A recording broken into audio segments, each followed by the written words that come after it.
আসসালামু আলাইকুম। আশা করি সবাই ভালো আছেন। আজ বন্ধুরা দেখতে থাকো, এই যে আমার ধুন্দুল গাছ কি সুন্দরভাবে, এই যে আমার ধুন্দুল গাছটা মাচাতে উঠে গেছে। এই যে এক একটা ধুন্দুলের পাতা কি সুন্দর হয়ে আছে। বন্ধুরা দেখতে থাকো, এই যে এগুলি দেশি ধুন্দুল। এই ধুন্দুল গাছটা 4 থেকে 5 মাস থাকে। আর হাইব্রিড যে ধুন্দুলটা, ওই ধুন্দুলটা বেশি দিন থাকে না। 45 দিন থেকে ধুন্দুল ধরা হয়, কিন্তু তেমন একটা 1 মাসের ভিতরে শেষ হয়ে যায়। আর এই ধুন্দুল গাছটা ইচ্ছে করলে একদম 8-9 মাসও থাকে।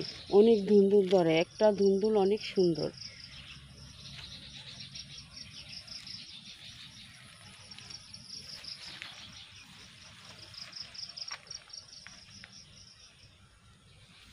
এই যে ধুন্দুল গাছটাতে কি সুন্দরভাবে, বন্ধুরা দেখতে থাকে, এই যে ফুল চলে আসছে, এই যে ফুলগুলি চলে আসছে। আর এই ধুন্দুল গাছটা এই যে মাচাতে উঠে আছে।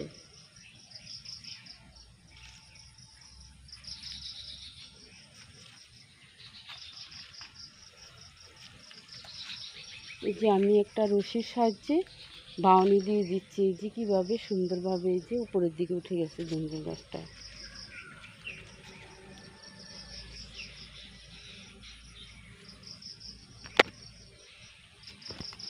এই যে এখানে আমার এই যে সিমের লব, এই যে সিম গাছগুলি বাউনি দিয়ে দিচ্ছি, এই সিম গাছগুলিও উপরের দিকে এই যে উঠে গেছে। এই যে বন্ধুরা দেখতে থাকো, সিম গাছগুলিও কি সুন্দর উঠে গেছে। এই যে সিমের পাতাগুলি কত সুন্দর সুন্দর দেখা যাচ্ছে।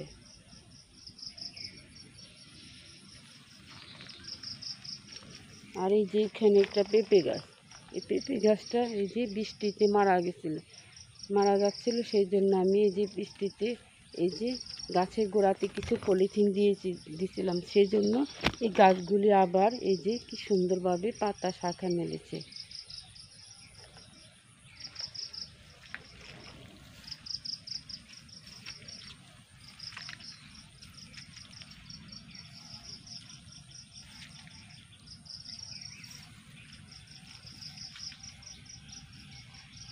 এই যে বন্ধুরা দেখতে থাকো, এই যে এখানেও আমার এই যে সিম গাছ কি সুন্দরভাবে এই যে সিম গাছগুলো উঠে গেছে।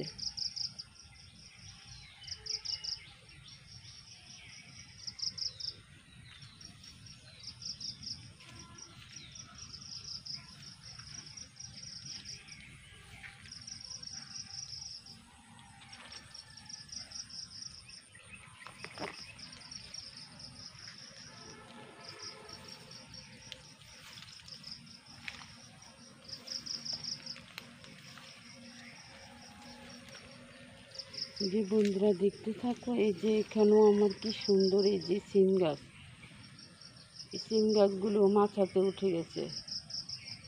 শীতের যখন কুয়াশা পড়বে, তখন এই যে সিম গাছগুলি অনেকভাবে বাইতে থাকবে। এখন একটু কম বাইতেছে।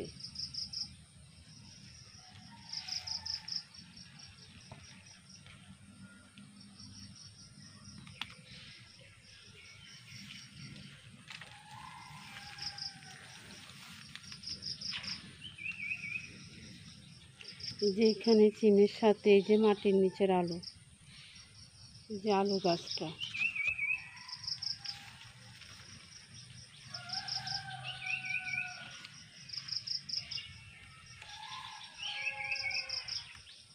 সকালবেলা কি সুন্দর এই যে পাখির ডাক শোনা যাচ্ছে। পাখির ডাকগুলি শুনতে অনেক ভালো লাগতেছে।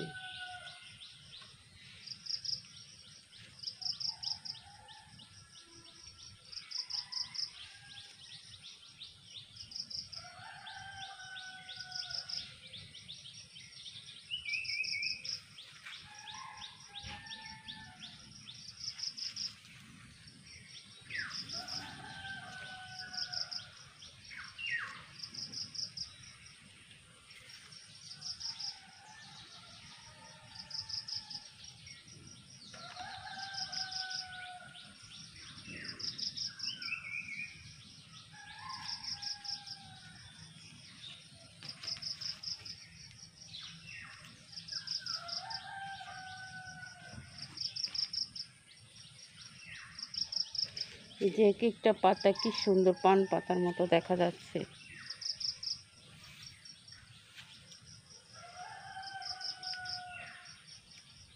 আমার ভিডিওটা আপনাদের কাছে যদি ভালো লাগে থাকে তাহলে একটা সাবস্ক্রাইব, পাশে থেকে বেল বাটনটি বাজিয়ে দিবেন। এই বলে আমি বিদায় নিচ্ছি। আল্লাহ হাফেজ।